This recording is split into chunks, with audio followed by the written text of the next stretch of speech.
Now, there's an annual occurrence at Independence Parades that's yet to be fully addressed. Scores of school children and even security officers collapsed due to what the ambulance service has constantly attributed to dehydration.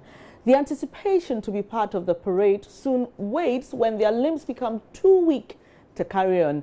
At this year's 61st Independence Day Parade, JoyNews' Hannah Odame had to cut short her live report during the march past to focus their camera on the parade casualties. Here's her report. 61 years of independence and Ghana is talking beyond aid. That is the theme for this year's celebration.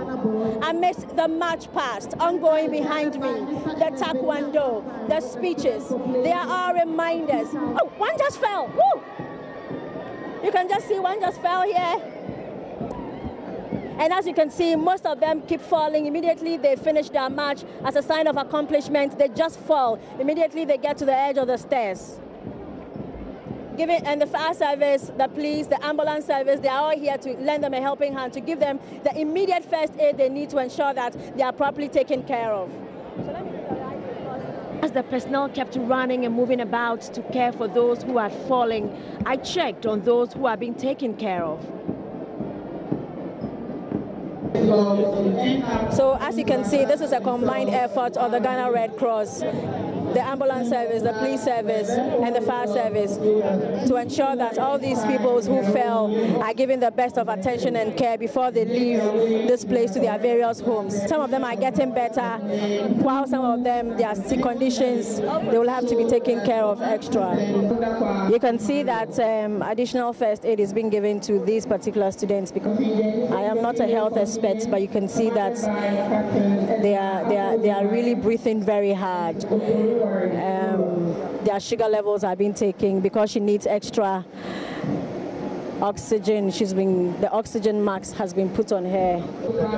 So what happened? What was her situation? We realized that the blood pressure was low and the SpO2, that's the oxygen saturation.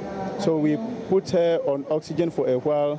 We also administered the glucose to boost the sugar level. Okay, but now that we checked, we're getting some positive results. I was in the midst of my reports when I saw a lot of them collapsing. So let's compare what happened here this year to last year, for instance.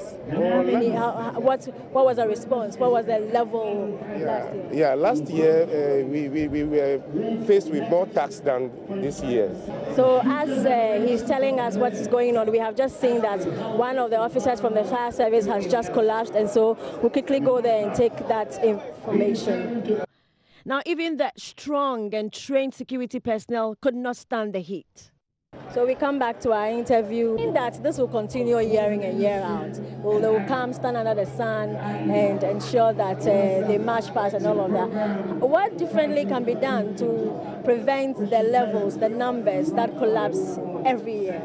I think some of the activities could be shortened. We can't take water, so maybe there could be some measures, like if you are thirsty, you can come in and drink water and go back.